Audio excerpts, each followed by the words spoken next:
Bonjour, nous sommes en 2014 dans le site de l'Institut Docteur Angélique, dans une série de vidéos consacrées à la théologie mystique, à l'école de l'évangéliste Saint Jean. Et ce sont des vidéos catholiques. Je voudrais aborder aujourd'hui au chapitre 15 de Saint Jean, à partir du verset 10 jusqu'au verset 25, la notion d'amitié avec Dieu, mais aussi, en comparaison, ce que c'est qu'être ennemi de Dieu.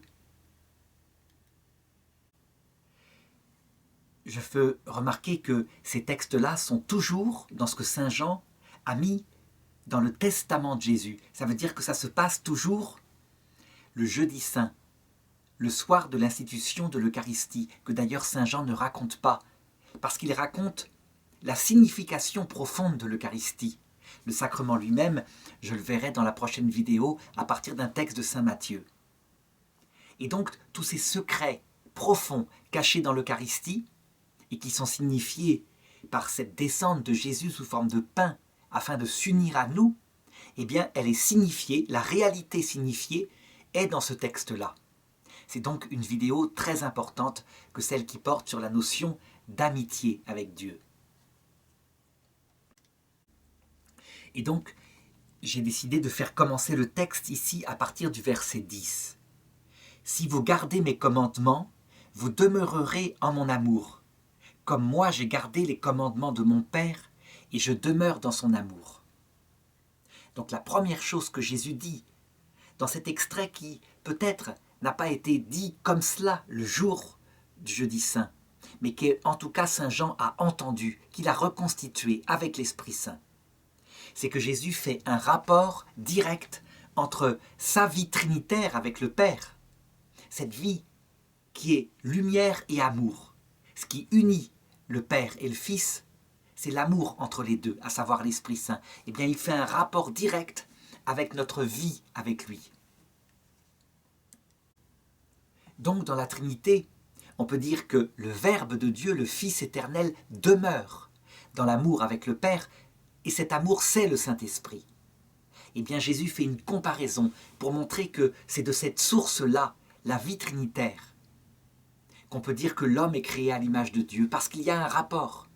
De la même façon, nous devons demeurer dans l'amour du Christ. Mais évidemment, nous sommes des créatures, donc ça ne se passe pas tout à fait de la même façon. Je veux dire par là que nous ne sommes pas, nous, la personne du Verbe incarné. Nous ne sommes pas le Verbe, nous ne sommes pas Dieu.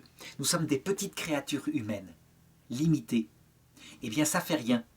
Nous sommes de vraies personnes, créées par Dieu et qui sont différentes de Dieu.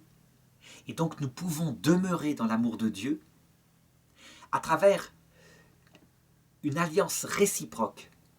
Réciproque. Donc Dieu nous aime, nous répondons par notre amour. Et cet amour réciproque forme ce qu'on appelle la nouvelle alliance. C'est un amour de charité qui ressemble tout à fait à ce qui se passe en Dieu. Le Père aime le Fils aime le Père. Et c'est leur amour réciproque. Filioque, il procède du Père et du Fils, qui constituent l'Esprit Saint. Sauf que, entre eux, l'Esprit Saint, c'est Dieu, c'est la personne infinie de Dieu.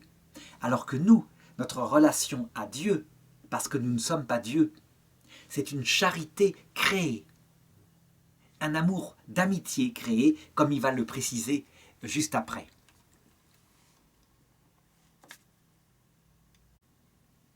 Alors Jésus précise en quoi consiste cette relation intime d'amour d'amitié. Et il dit « si vous gardez mes commandements ».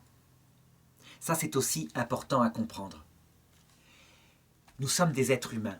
Nous sommes donc des êtres d'abord sensibles. Dans l'ordre génétique, ce qui naît en nous, c'est un amour sensible. Nous ressentons, nous avons envie de ressentir la présence de Dieu. C'est pareil d'ailleurs quand nous fondons par exemple un amour d'amitié réciproque qui va aboutir à un mariage.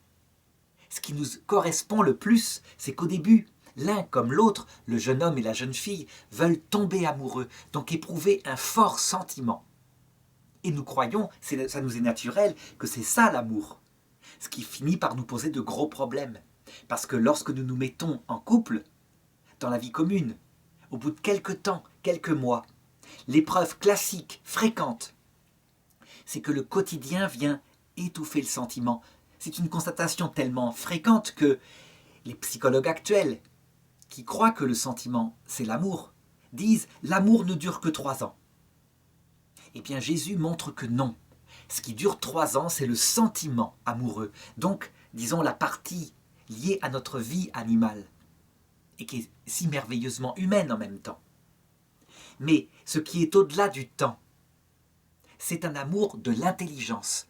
Normalement, dans un couple, quand on a choisi la jeune femme qu'on aime, qui a comblé notre cœur, qu'éventuellement on a commencé à faire avec elle un petit enfant, et que vient cette nuit des sens où le sentiment a disparu, ça serait extrêmement immature que de dire « Ah, j'éprouve plus de sentiments, je t'aime plus, je m'en vais ». Non, le propre de l'être humain, c'est que on l'a choisi, notre intelligence le sait, elle n'a rien fait de mal. Simplement, le temps use le sentiment. Et donc, à ce moment-là, de passer à une autre dimension de l'amour qui consiste, parce que notre intelligence sait qu'on l'aime, à la choisir, à maintenir le choix, alors que le sentiment est moins intense. L'amour spirituel, c'est ça. On peut dire qu'on aime parce qu'on veut le bien de la personne. On veut qu'elle soit heureuse. C'est donc, je dirais, on fait la volonté de l'amour, entre guillemets. Pourquoi ? Parce que la loi naturelle de l'amour, du vrai amour, c'est de rendre l'autre heureux, pas de se rendre heureux soi. Ça s'appelle l'amour de soi. Donc tant qu'on n'aimait que le sentiment, ce plaisir éprouvé, et que l'autre était un instrument au service de ce plaisir, alors on pouvait dire qu'on ne l'aimait pas vraiment. Mais lorsque, au-delà du sentiment, on reste, parce que notre intelligence nous le dit, et elle commande notre volonté, on peut dire qu'on aime vraiment. Eh bien pour Dieu c'est pareil. Dieu, quand il séduit le cœur d'un être humain, très souvent, il passe par ce sentiment de sa présence. Comme disent les apôtres, les pèlerins d'Emmaüs après la résurrection, notre cœur n'était-il pas tout brûlant en nous, tandis qu'il nous parlait en chemin ? Dieu connaît cela et donc il le donne. Seulement ça, c'est l'origine de l'amour. Et en rester là, ça serait faire la même démarche que quelqu'un d'immature qui ne resterait avec sa fiancée que tant qu'il éprouve du sentiment. L'amour, le vrai, celui qui dure, c'est quand on fait la volonté du Christ. Et cette volonté du Christ, c'est donc qu'on l'aime, et réciproquement. Au-delà du sentiment, je dirais, mais parce qu'il est bon, parce qu'il est Dieu. C'est pourquoi on dit que la charité est une vertu théologale. Normalement, on aime Dieu non pas à cause du plaisir ou de l'utilité, il nous rassure par rapport à notre destin éternel. On l'aime pour Dieu, aimer Dieu à cause de Dieu. Vertu théologale, voilà d'où vient cette dénomination de théologale. Et alors Jésus ensuite va préciser ce que c'est que sa volonté. Il dit d'abord « Je vous dis cela afin que ma joie soit en vous et que votre joie soit complète. » Il n'a pas dit « Je vous dis cela afin que le plaisir soit en vous et que le plaisir soit complet. » La joie, c'est plus profond de ça. La joie, c'est quand, ayant compris ce que c'est que le bien, au-delà du plaisir ressenti, on est en harmonie avec lui, on l'aime vraiment. Je vais donner une explication simple de cette différence entre le plaisir sensible et la joie spirituelle en reprenant l'analogie du jeune couple. Donc, imaginons que ce jeune couple, à un moment donné dans la vie commune, n'a plus autant de plaisir sensible, sentimental qu'au début. C'est plus les étoiles dans les yeux, dans le ventre comme avant. Il faut se bagarrer, il y a le quotidien, il faut travailler, etc., construire la maison. Et que chacun a envie de partir parce qu'il est tenté de regretter ce moment de plaisir si intense, mais qu'ils comprennent que c'est une erreur. Alors, l'un d'entre eux se dépasse pour se dire « je lui resterai fidèle, je vais le rendre heureux maintenant, mon bonheur ça va être de le rendre heureux » et que l'autre le fasse réciproquement. Eh bien on passe du plaisir à la joie. On a vraiment, ces jours-là, un amour qui est né, un mariage qui s'est approfondi.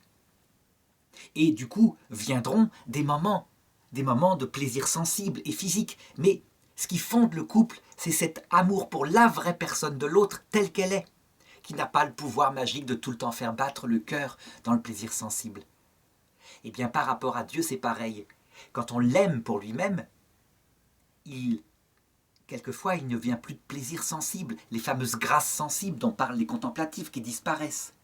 Mais on est dans la joie profonde, parce qu'on sait qu'il est là, qu'il nous aime, qu'il est content qu'on fasse un effort au-delà de son égoïsme. On est unis à lui. Jésus exprime ça d'une autre façon. Il dit, un homme avait 2 enfants.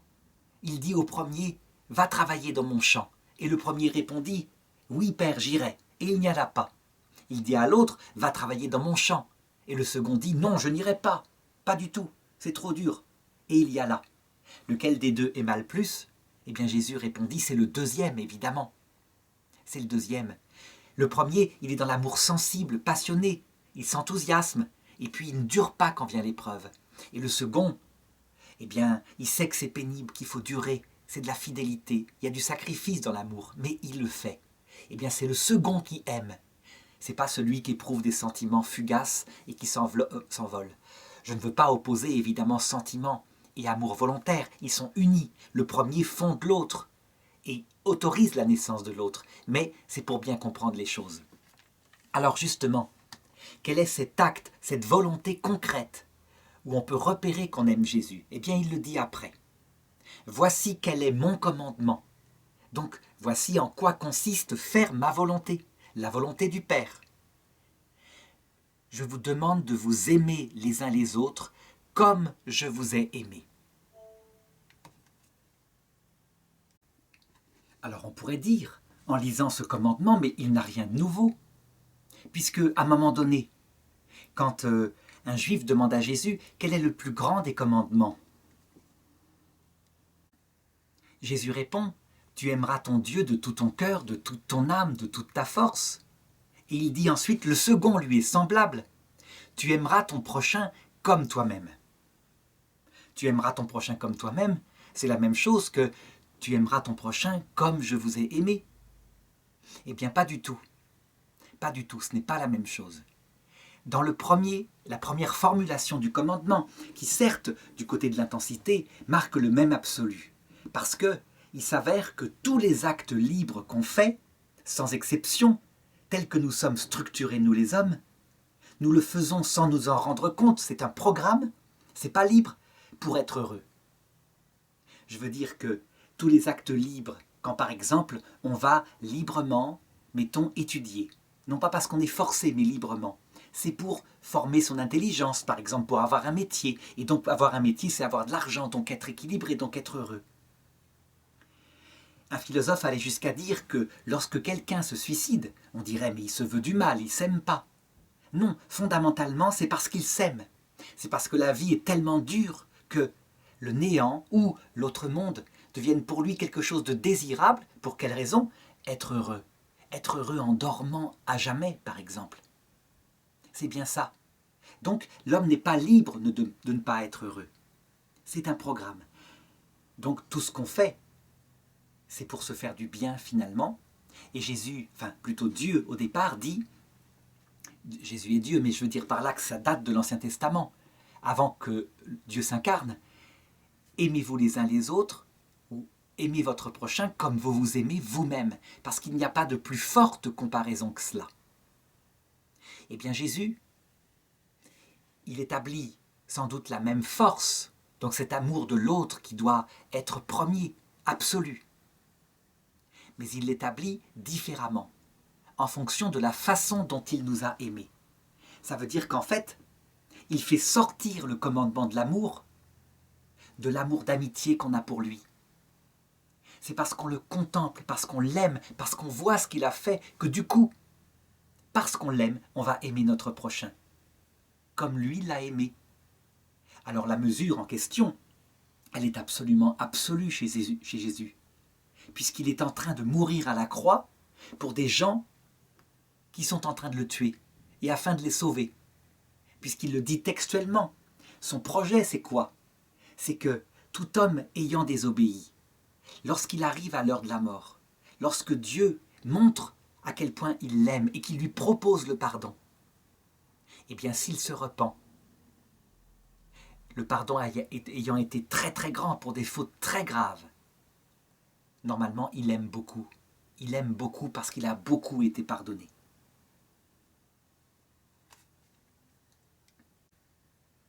Donc l'amour de Jésus consiste à donner sa vie, pas seulement pour ses amis, mais pour ses ennemis, afin qu'ils deviennent amis. C'est absolument incroyable. Et on voit très très peu de saints, même canonisés, qui sont allés jusqu'à cet absolu de manière parfaite. Vraiment. On apprend très souvent, je dirais, dans le purgatoire qui suit cette vie, après avoir vu Jésus de ses yeux, jusqu'à quel point il faut aimer. Et là, vraiment, on le fait. Au point qu'on peut dire, par exemple, qu'au paradis où ils sont actuellement, tous les Juifs, ou alors les Russes, qui ont été exterminés par Hitler, par Staline, par ses sbires, eh bien, ils leur ont vraiment pardonné. Vraiment. Et quand ils sont arrivés, ces bourreaux, à l'heure de la mort, ils étaient là avec le Christ pour lui proposer, pour leur proposer le pardon. Ils le faisaient sincèrement. S'ils étaient au ciel, c'est qu'ils avaient appris. Et pourtant, Dieu sait si c'était impossible. Quand on a son enfant qui a été tué, gazé à Auschwitz par exemple, comment pardonner à son bourreau? Eh bien, l'apparition du Christ, la vue de son amour, a fait que ces gens-là sont allés jusqu'à aimer comme cela, et ce qui fait qu'ils sont dans la vision béatifique. Donc, en général, ça se fait tout de même après ce monde dans les autres purgatoires. Eh bien, c'est rendu presque facile quand on tombe amoureux de Jésus, quand on le voit de ses yeux, ou quand on comprend sa parole, ce qu'il a fait dans l'Évangile, mais c'est moins net, c'est tout de même un enseignement intellectuel. Mais quand on le voit de ses yeux, ou alors quand on le fréquente dans le cœur à cœur de la prière dès ici-bas, eh bien, le fait de l'aimer tendrement, comme son ami, d'être enthousiaste devant ce qu'il a fait, rend presque facile, en tout cas donne une raison pour aimer ses ennemis. Aimer ses ennemis, ça ne veut pas dire leur faire des câlins, c'est prier pour eux, leur vouloir le même bien qu'on se veut à nous, ça veut dire la vie éternelle. Et prier pour que le péché qu'ils commettent, un jour, soit source en eux, se retourne pour devenir source d'un plus grand salut, par un plus grand repentir en eux. Et Jésus continue en disant « Nul n'a de plus grand amour que celui-ci, donner sa vie pour ses amis. » On pourrait dire, si on voulait contredire, il n'y a pas de plus grand amour que de donner sa vie pour ses ennemis.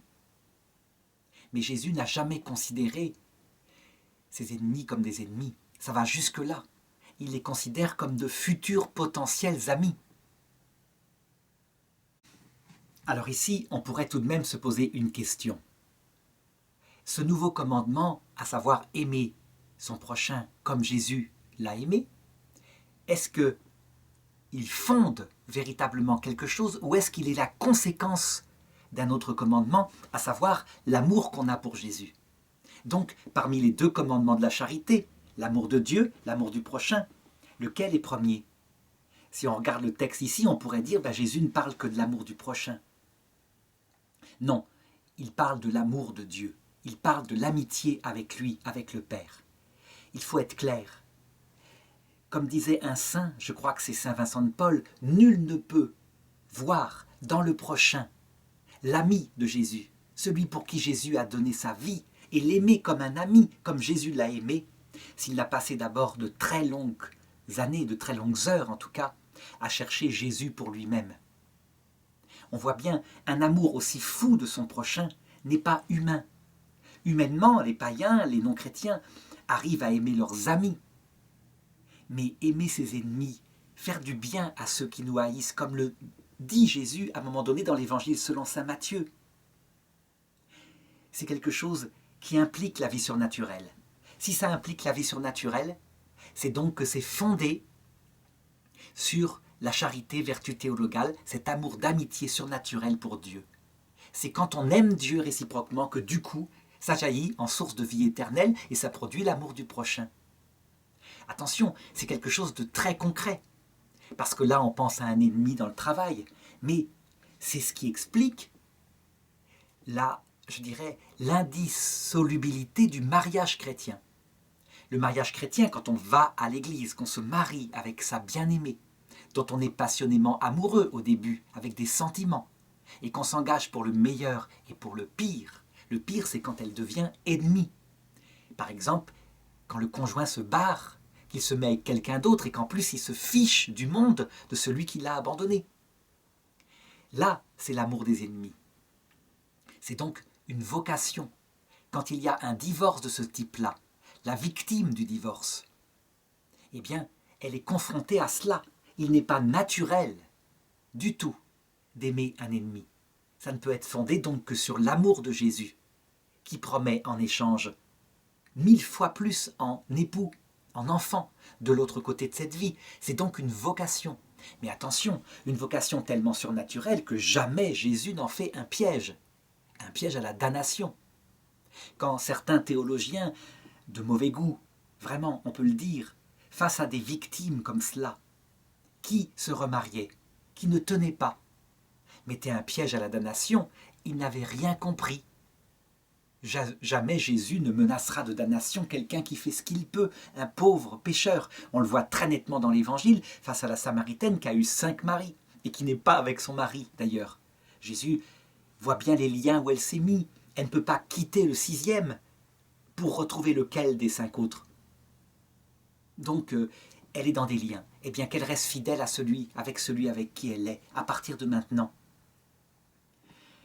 Quand il y a, je dirais, situation comme cela, où on ne peut pas appliquer ce commandement de Jésus, c'est trop fort. Eh bien, l'Église dit, il y a une voie de sainteté. C'est la voie du publicain. Parce qu'il ne faut pas oublier que l'amour, oui, mais accompagné de l'humilité, ce sont les 2 fondements de la vie chrétienne. Et donc, si cet amour héroïque conduisait par exemple à du volontarisme et qui fait que la personne qui fasse ça soit fière d'elle-même, orgueilleuse, elle serait passée à côté de la plaque. Et si par hasard elle n'y arrive pas, mais qu'elle accepte d'entrer dans la voie du publicain, ce fameux publicain dans la parabole qui est dans la synagogue et qui prie « Seigneur, je ne suis pas digne de toi, je ne suis pas comme ce pharisien qui lui est honnête, droit, qui prie. » Eh bien, quand Jésus dit « il repart béni de Dieu », pourquoi ? Parce qu'il est humble. Eh bien, la voie que propose l'Église pour les divorcés remariés, en l'occurrence, et le pape Jean-Paul II précise qu'il y a plein de façons de l'être. Il ne parle pas évidemment de celui qui a trahi. Il parle de celui qui a été trahi. Par exemple, d'une femme qui dit « je me remarie parce que je veux que mes petits-enfants aient un père ». Eh bien, le pape Jean-Paul II dit « l'appel de l'Église, c'est de ne pas communier, mais d'aller à la messe. On n'est pas excommunié, mais en ne communiant pas, on se souvient qu'on doit être comme le publicain, on a fait ce qu'on a pu, et alors on repart béni en ayant communié tel que l'envisage Saint Jean. Pas eucharistiquement, comme le racontent les autres évangiles, mais par la présence de Dieu dans le cœur, parce que Dieu ne résiste pas à un cœur humble et qui fait ce qu'il peut pour aimer. Attention, je ne suis pas en train de dire que tout le monde peut ne pas suivre l'appel de Jésus, se remarier quand il y a divorce, etc. Non, non, l'appel de Jésus, c'est celui-ci, jusqu'à aimer ses ennemis. Alors, à partir du verset 15, je crois qu'on a la plus profonde définition théologique de cet amour de Dieu. En effet, il y a véritablement une spécificité dans le message de Jésus. Il y en a même 2, je l'avais dit, c'est l'eau et le sang qui coulent du cœur du Christ percé, donc la kénose, l'abaissement de soi au-dessous de soi, et puis l'amour. Seulement, les musulmans, ils aiment Dieu, ils vont jusqu'à donner leur vie pour lui. Donc, c'est quoi cet amour spécifique qui est fondé par Jésus-Christ ? Eh bien, il le précise. Vous êtes mes amis si vous faites ce que je vous commande. Donc d'abord, c'est ce que j'avais dit tout à l'heure, c'est un amour spirituel. Ce n'est pas simplement le sentiment quand on ressent la présence de Jésus dans son cœur. Je ne vous appelle plus serviteur, car le serviteur ne sait pas ce que fait son maître. Mais je vous appelle ami, parce que tout ce que j'ai entendu de mon Père, je vous l'ai fait connaître. Voilà, c'est ce verset-là. Les musulmans, ils aiment Dieu. Les musulmans fervents, je parle, hein, évidemment. Comme dans toute religion, il y a des hommes qui sont dans le légalisme, dans l'apparence, mais je parle de ceux qui vivent leur foi telle qu'elle était prêchée à Médine. Donc, je ne parle pas non plus de ceux qui visent la politique, la guerre, etc. Ils aiment Dieu. Mais leur fierté, c'est de se dire musulmans, serviteurs. Je dirais même que le fondement de la dogmatique musulmane, c'est de dire les chrétiens ont tellement aimé Jésus qu'ils l'ont fait Dieu, et non seulement ils l'ont fait Dieu, mais ils ont cru qu'il était possible de l'aimer comme un ami. Ça veut dire à égalité. Alors que la réalité, disent les musulmans, avec une logique imparable, c'est que Dieu n'est pas un homme, c'est supérieur, c'est l'infini. L'homme est tout petit, et donc il ne peut pas avoir de relation d'amour, d'amitié avec Dieu. On ne peut dire, quand on est un homme à sa place, que Dieu est grand, et l'adorer. Et si on suit ses commandements, parce que là aussi, c'est les commandements de justice, de droiture, mais des commandements humains, de droiture humaine dans l'islam, alors il récompensera par le paradis et la vision béatifique. Mais à jamais, même dans la vision béatifique, disent les musulmans, l'homme est là, Dieu est là. Dans ce message de Jésus, on voit que ce n'est pas du tout la même chose. L'amour qu'il dit, qu'il donne, c'est véritablement un amour d'amitié. Qui dit amour d'amitié dit il faut une certaine égalité de droit. C'est vrai qu'on ne peut pas être ami de son maître. Pour prendre les choses très simplement, Dieu, c'est un peu comme le maître d'une grande maison, un château magnifique. Les musulmans disent on ne peut être que les serviteurs. On travaille et on l'aime, c'est un maître juste, il est droit. Il faut même être prêt à donner sa vie pour lui. Mais un serviteur, il est à la cuisine. Il fait tout ce qu'il peut pour être le mieux par rapport à son maître, mais évidemment, sa place n'est pas dans le lit du maître. Et ils ont raison. Donc, le serviteur ignore le cœur profond du maître. Mais peu importe, dans son travail, c'est un maître juste, et donc on donne sa vie, s'il le faut, pour son maître. Qu'est-ce que dit Jésus? Il dit, vous n'êtes plus mes serviteurs, vous êtes mes amis, parce que je vous ai fait connaître tout ce que j'ai entendu de mon Père. Et qu'est-ce qu'il a entendu de son Père, Jésus? Le Fils éternel. Il est ce qu'il a entendu de son Père, puisque le Verbe éternel qui s'est fait homme en Jésus n'est rien d'autre que la connaissance que le Père a de lui-même, la parole qu'il a prononcée. Donc, Jésus a fait connaître le Fils, et par le Fils, le Père. Du coup, si on connaît le cœur de Dieu, dans ses secrets les plus profonds, y compris sa kénose et son amour, s'il s'abaisse vers nous, jusqu'à se faire homme, s'il nous élève par sa grâce, en nous disant « c'est bien tout ce que tu fais, c'est grand », en admirant et en nous communiquant une sorte de vie surnaturelle, s'il nous dit « il est possible d'aimer Dieu comme un ami », parce qu'on connaît son cœur, parce qu'on peut avoir l'Esprit Saint qui vient dans son cœur, donc le fréquenter par une vie commune, comme dans un amour d'amitié, sauf que là c'est surnaturel puisque ça parle de Dieu. Alors on a la spécificité du message chrétien. Ce qui caractérise l'amour de Dieu, prêché par Jésus-Christ, c'est un amour d'amitié, d'égalité. Et je dirais même c'est la clé, c'est ce qui sépare les orthodoxes, les catholiques, donc les églises fondées par les apôtres, de la réforme protestante. Dans la réforme protestante, la grande intuition de Luther, c'est de dire « nous sommes à jamais détruits par le péché originel. Nous sommes blessés. » Donc le sommet qu'on peut atteindre dans la relation à Dieu, parce qu'on ne pourra jamais collaborer avec lui, on sera tout le temps pécheur, incapable d'atteindre la vertu qu'il demande, c'est une relation confiante de petit enfant par rapport à son père. C'est mieux que serviteur à maître, hein, c'est comme ça. Mais un enfant qui jamais ne pourra collaborer.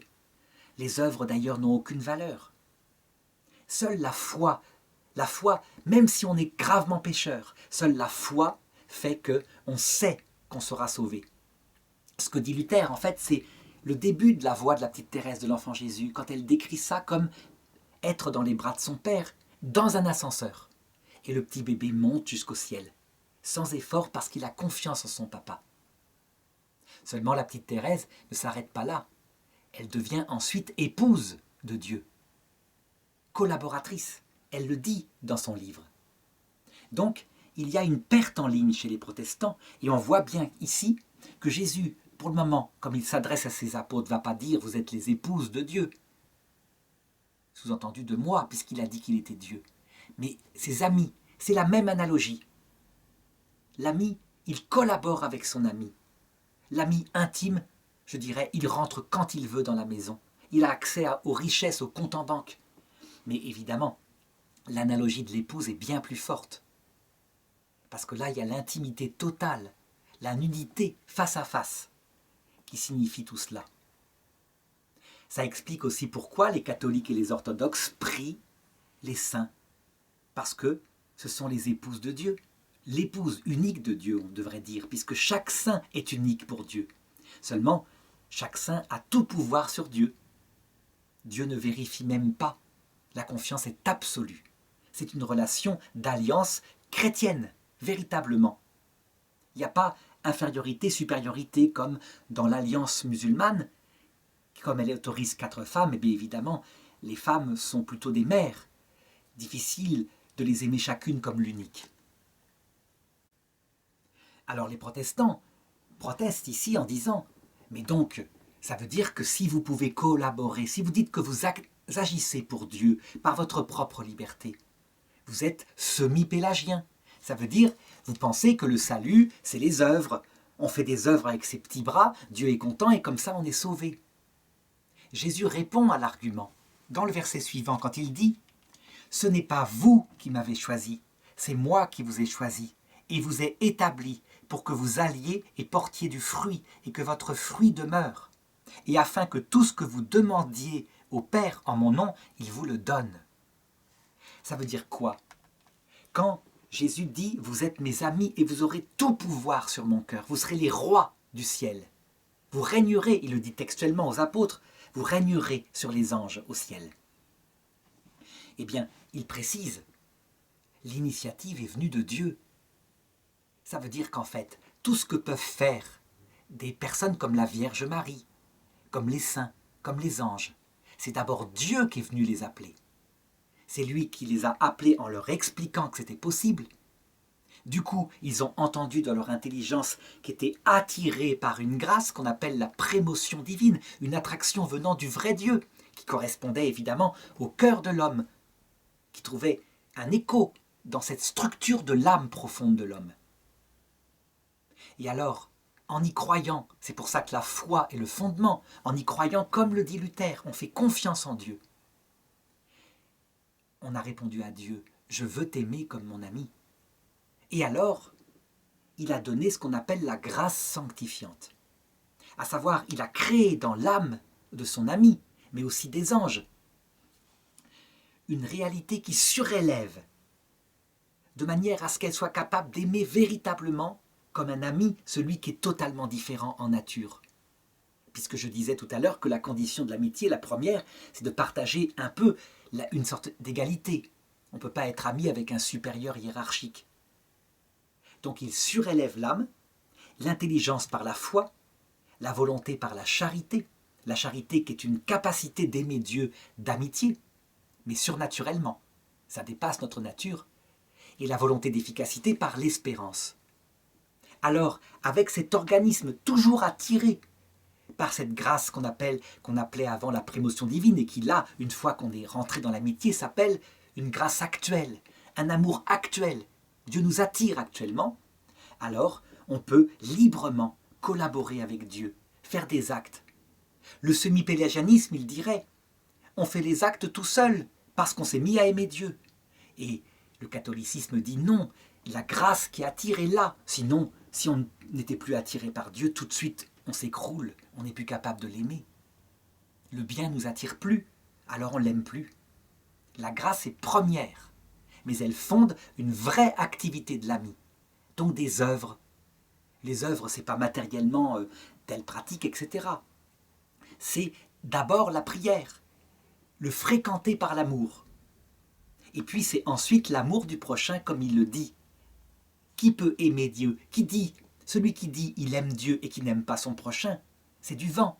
Ce qui montre précisément que l'amour de Dieu est là, c'est qu'on aime son prochain à cause de Jésus-Christ. Et donc Jésus établit jusqu'où va cet amour d'amitié, une confiance totale au point qu'il dit « Tout ce que vous demanderez au Père en mon nom, je le ferai. » Tout, sans exception. C'est vrai que c'est rarement accompli sur terre parce qu'on n'est pas encore totalement conforme au Christ. Mais dans le paradis céleste, quand on a totalement l'âme transformée au point qu'on l'aime comme il nous aime, avec les mêmes qualités d'humilité, l'amour, bon, à notre petit niveau, d'accord, mais tout de même, alors il fait tout ce qu'on demande, sans exception, d'où cette prière des catholiques et des orthodoxes adressée aux saints, puisque ce sont les amis de Dieu, c'est pareil. C'est comme si on priait l'épouse d'un roi, auquel le roi a donné tous ses pouvoirs. Alors, au verset 17, « Ce que je vous commande, c'est de vous aimer les uns les autres. » Donc ça confirme, là, je dirais, le signe concret qu'on aime véritablement Jésus, c'est quand en acte, on aime les autres.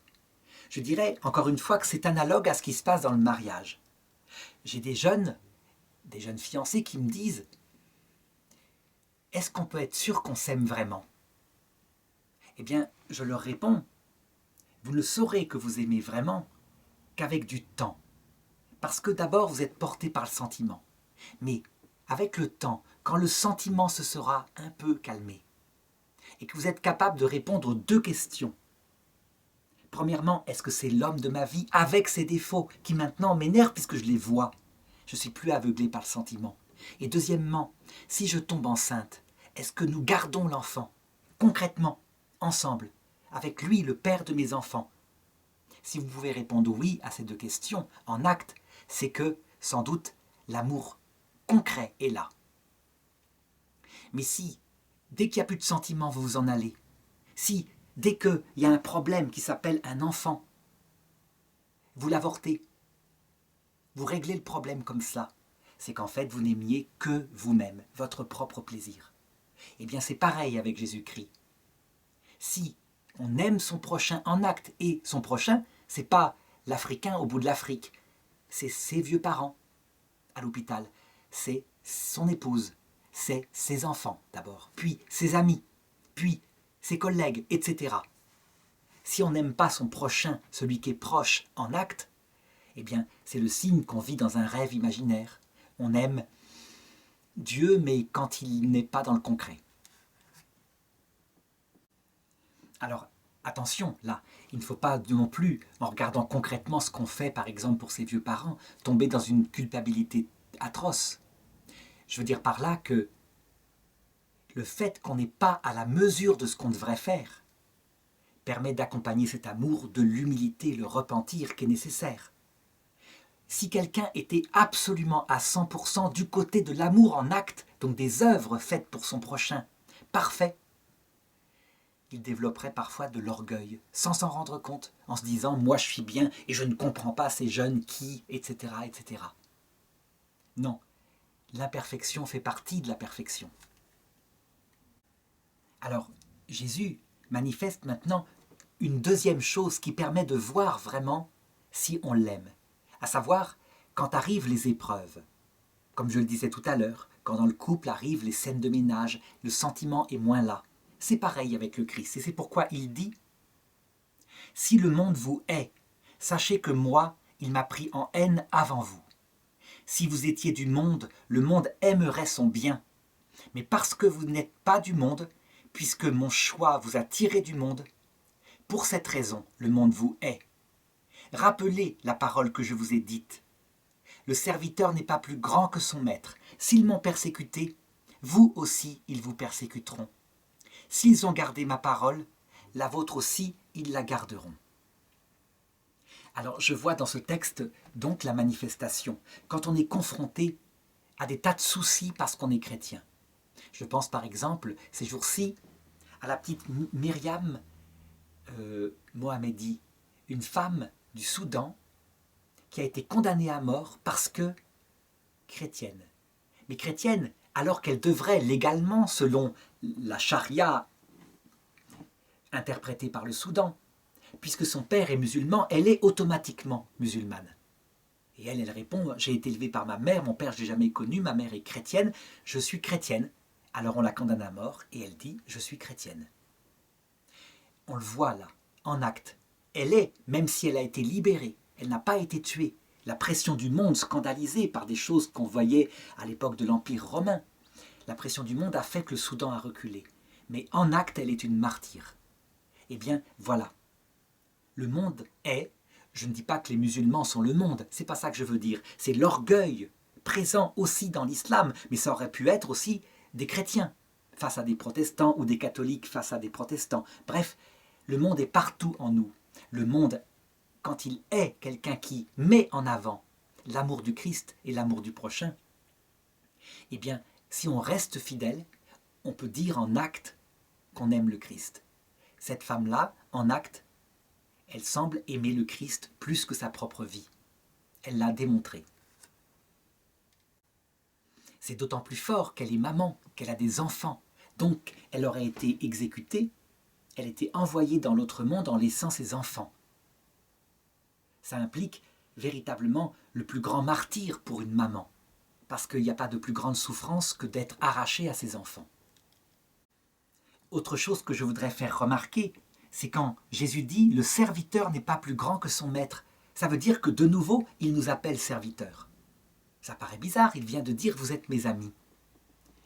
En fait, voilà l'explication. Jésus la donne dans un texte qui s'appelle « les invités au repas de noces ».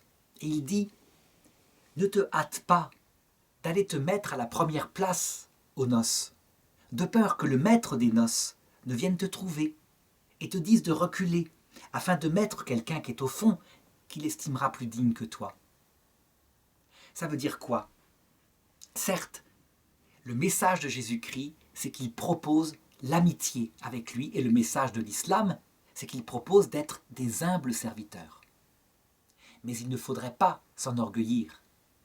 Si on se proclame ami en ayant mépris pour le serviteur qui est à la cuisine et qui fait humblement son travail, on risque bien, à l'heure de la mort, voir se réaliser cette parabole.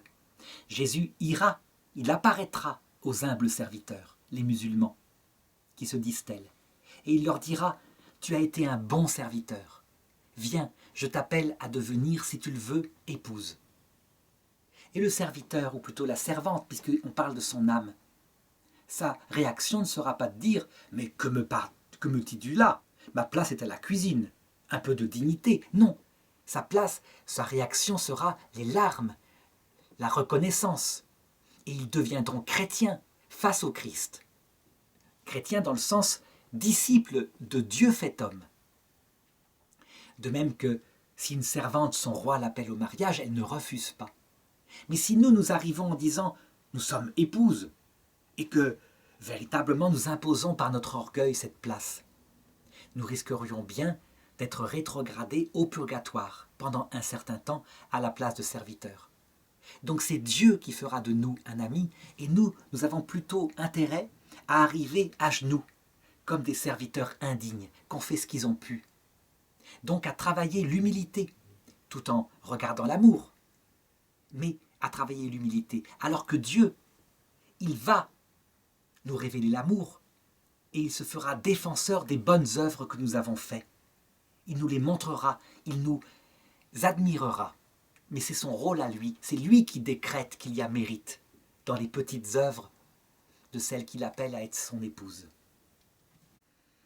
Et Jésus continue en disant « Mais tout cela, donc toutes ces persécutions, ils le feront contre vous à cause de mon nom, parce qu'ils ne connaissent pas celui qui m'a envoyé. » Et donc, après, Jésus va décrire, puisqu'il a décrit ce que c'est que l'amitié avec Dieu, il va décrire ce qu'il appelle être ennemi de Dieu.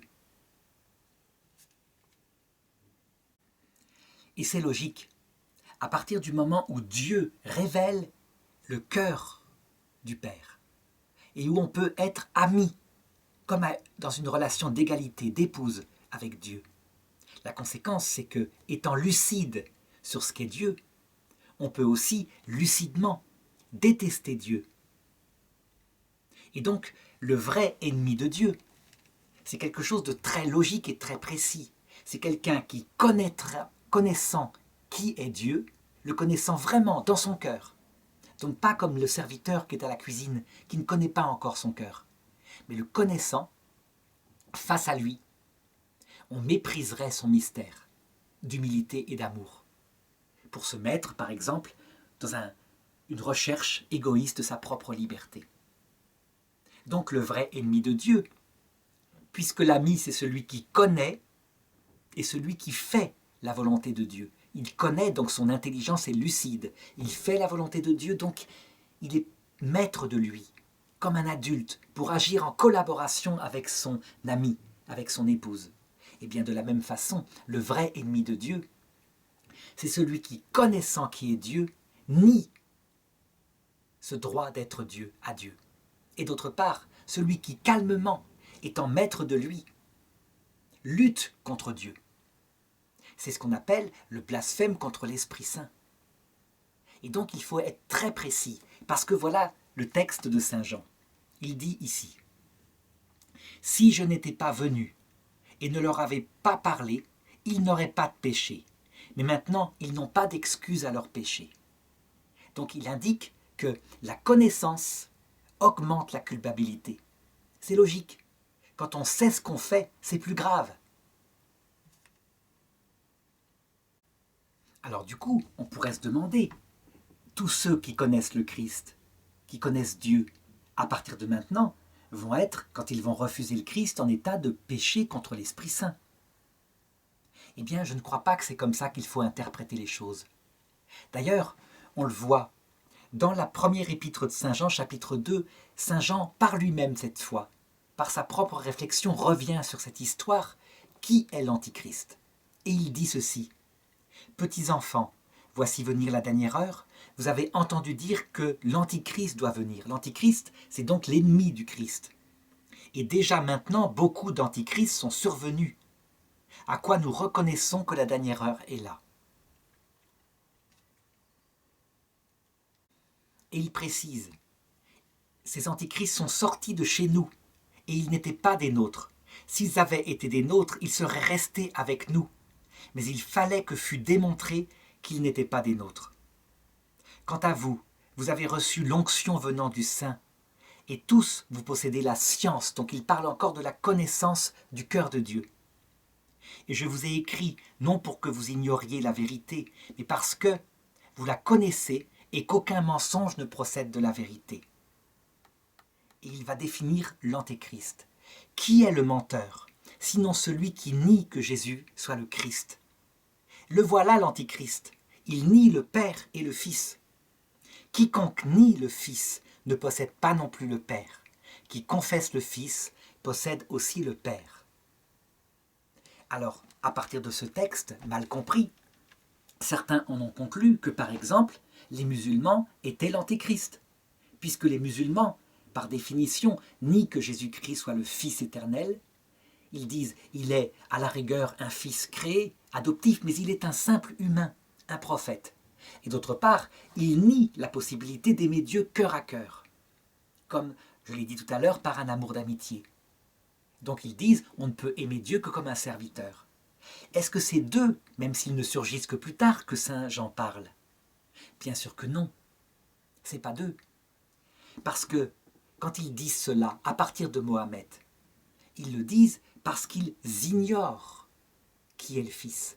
Si Mohammed était rentré dans une vie contemplative, de moine chrétien, mais vraiment vécu, et que, sachant que c'est vrai, il avait proclamé l'islam pour lutter contre Jésus-Christ, on pourrait dire il est un antichrist ultime. Mais ce n'est pas du tout le cas. Il a compris ce qu'il a pu, il a créé l'islam avec son honnêteté en disant « c'est trop fort, on ne peut pas aimer Dieu comme ça, on peut l'aimer que comme le Créateur unique ». Il a donc été sincère, il ne connaît pas le Christ. On pourrait dire alors, ça concerne au moins tous les chrétiens, ceux qui sont chrétiens profondément et qui pêchent. Eh bien je dirais non, pas tous. Parce que s'ils ont la connaissance de Jésus-Christ, il y a une deuxième chose qu'ils peuvent faire que quelqu'un pêche mortellement. Donc il tue pendant un certain temps la confiance en Dieu. C'est sa propre faiblesse, l'absence de maîtrise de lui. Ces lois qui sont en nous et qu'on arrive mal à contrôler. Il y a donc bien deux conditions, la connaissance mais aussi la maîtrise de soi. Et donc, lorsqu'on regarde ceux qui luttent contre le Christ, qui par exemple le font sincèrement, parce que certes ils l'ont aimé, mais ils ont vu des chrétiens, du coup ils se disent que tout ça c'est de l'hypocrisie, ils ont oublié. Et ils le font parce que sincèrement ils croient que tout cela est source de mal. Eh bien c'est dû à une ignorance et à une part de faiblesse. Le blasphème contre l'Esprit Saint, c'est tout à fait autre chose. Et je pense que Jésus vise ici certains théologiens juifs qui ont compris son message, qui l'ont entendu, qui ont eu les signes qu'il a faits et qui manifestaient qu'il venait de Dieu, et qui, sachant ce qu'il prêchait, donc le fait que la loi est faite pour l'homme et pas l'homme pour la loi, le fait que Dieu regarde le cœur et pas les pratiques légales extérieures, etc., sachant ce message et sa vérité, luttent contre lui. Ils luttent contre le Messie de Dieu. Ils savent qu'il est le Messie de Dieu. Alors, il y a un motif. Ce motif, c'est le choix lucide et maîtrisé de quelque chose qui n'est pas le Christ, mais qui est l'amour d'eux-mêmes, de leur pouvoir. Quitte à se damner, peu importe, puisqu'ils aiment le pouvoir avant tout. Et donc à l'heure de la mort, lorsque le Christ leur apparaît dans sa lumière glorieuse, ils disent « On savait bien que tu étais le Christ, mais ton message n'est pas du tout intéressant. » Ils suivent Lucifer qui leur propose un pouvoir éternel sur leur propre royaume, donc eux-mêmes, dans la solitude, la rage, la haine, la colère, parce qu'en fait ils deviennent très vite esclaves de leur passion. Donc quand Jésus dit « Si je n'étais pas venu et je n'avais pas parlé, il n'aurait pas de péché », il vise d'abord ceux qui sont lucides, qui ont entendu le message. Et on peut dire qu'avec les miracles, le charisme qui émanait de lui, ils ont existé. Mais ils ont tout de même lutté contre lui. Il dit ensuite « Qui me hait aussi mon Père. Si je n'avais pas fait devant eux les œuvres que nul n'a faites, ils n'auraient pas de péché. » Donc il ajoute, il y a une circonstance aggravante, ils ont vu les miracles qui ne venaient que de Dieu. Mais maintenant, ils ont vu et ils nous haïssent, moi et mon Père. Mais c'est pour que s'accomplisse la parole écrite dans leur loi. Ils m'ont haï sans raison. Donc on le voit, on ne peut pas interpréter ces textes sans l'aide de la méditation de tous les saints, mais aussi sans l'aide du magistère de l'Église. Le magistère de l'Église confirme, par exemple dans le catéchisme de l'Église catholique, quand il parle du péché mortel, il confirme que tous les péchés mortels de faiblesse, péché contre le Père, quand on lutte contre Dieu par faiblesse, parce qu'on est, par exemple, passionné par la gloire, seront pardonnés lorsque la faiblesse sera enlevée. Tous les péchés mortels dus à l'ignorance, on ne sait pas ce qu'on fait, on tue parce qu'on croit que le type est méchant, alors qu'en fait il est bon, seront pardonnés, on ne savait pas. Mais le blasphème contre l'Esprit Saint, donc les péchés mortels en toute lucidité, jusque dans l'éternité. Donc il faut savoir aussi ce que c'est que l'enfer. Pas le confondre avec une peur, avec un four et des diables qui tournent à la broche, mais vraiment savoir que c'est la liberté poussée jusqu'au mépris de Dieu et de son mystère d'amour et d'humilité. Et en plus, que ce soit parfaitement maîtrisé, donc sans les complexes qu'on a en nous, qui nous font faire des tas de trucs, parce qu'on se venge de son enfance, etc. Dans ce cas-là, alors, ce n'est jamais pardonné. On est l'antéchrist, vraiment. Quant aux autres antichrists dont saint Jean parle qui sont déjà venus, eh bien ce sont toutes les choses provisoires qui approchent de l'antichrist parfait. L'antichrist parfait venant à la fin, c'est l'homme qui se damne.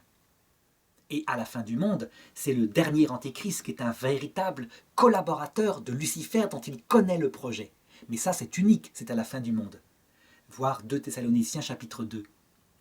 Les autres antichrists, par exemple prenons quelqu'un comme Staline. Il a été séminariste, c'est extrêmement grave, mais il a toujours pris ça pour rien.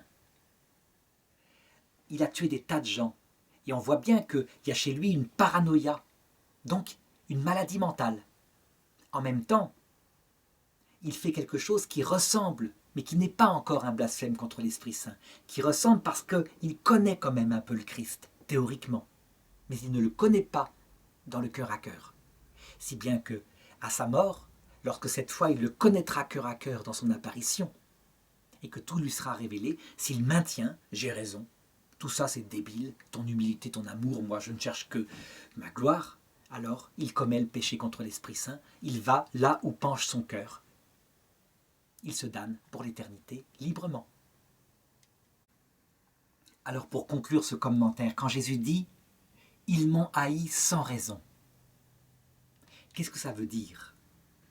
En fait, il y a toujours une raison à la haine, mais ce que veut dire Jésus, c'est qu'il n'y a pas de raison dans son comportement. Il ne leur a pas fait de mal. Il ne les a pas combattus en vue de les détruire. Il a été attaqué par eux, et lorsqu'il a fallu se défendre, il a parlé en toute franchise, il a dit la vérité. Donc, la haine qu'ils éprouvent pour lui, elle est décrite par le livre de la sagesse au chapitre 2. Sa présence, sa parole était à elle-même objet de haine. On peut dire qu'on a un peu la même chose qu'on voit se réaliser dans le peuple juif, le pauvre peuple qui est le peuple différent des autres, dispersé parmi les nations. Si on regarde la haine qu'il y a eu de tout ce peuple, il y a 60 ans pendant la Seconde Guerre mondiale, on peut dire « ils m'ont haï sans raison ». Ah, beaucoup diront « mais il y avait plein de raisons ». Certains juifs étaient banquiers, certains juifs étaient médecins, artistes, et ils ont plongé l'Europe. On déteste tout un peuple, parce que quelques juifs sont banquiers. D'autant plus qu'il n'y a pas que des juifs banquiers, il y a beaucoup d'Européens. Ça veut dire qu'en fait, l'existence de ce peuple brillant et différent était à lui-même source d'insupportable énervement parce qu'on se croyait supérieur et qu'il manifestait que ce n'était pas forcément le cas. Leur existence même était haïe et ça ne vient que lorsqu'il y a à la base une grande certitude d'être soi-même les meilleurs. Alors on s'invente des tas de théories du complot et on va dire que parce qu'il y a tant de pourcents de banquiers juifs, ce qui s'explique par l'histoire, puisque les juifs pouvaient faire depuis toujours le prêt à intérêt. Eh bien les juifs sont responsables de tous les malheurs financiers de l'Europe, qu'il y a un complot, etc. On se donne de bonnes raisons, mais la réalité profonde, la raison, c'est qu'on est les meilleurs. À chaque fois qu'un peuple dans l'histoire s'est considéré comme le meilleur, il ne supportait pas le juif parmi ce peuple. Et c'est aussi valable pour le christianisme. Quand la civilisation chrétienne est à son sommet, à l'époque de Saint-Louis, etc., eh bien, les Juifs gênent. Et on les oblige à suivre tous les ans une prédication chrétienne afin qu'ils se convertissent peu à peu. Et s'ils ne se convertissent pas, ils sont sincères, c'est leur religion, ils veulent garder leurs racines. Alors on va les accuser de le faire volontairement, d'avoir pactisé. Et de temps en temps, il y a des pogroms. Quand l'humilité vient dans un peuple, alors ce peuple est simplement respecté comme des gens brillants et des gens pauvres aussi parmi le peuple. On ne les identifie pas à ce juif détesté comme s'ils étaient tous pareils. C'est un peuple complet. Pour Jésus, on a le même comportement. Son existence même, avec son message intelligent, mais qui parle d'amour et d'humilité, est à lui-même source de haine. Ils m'ont haï sans raison, et la raison profonde, c'est évidemment l'orgueil.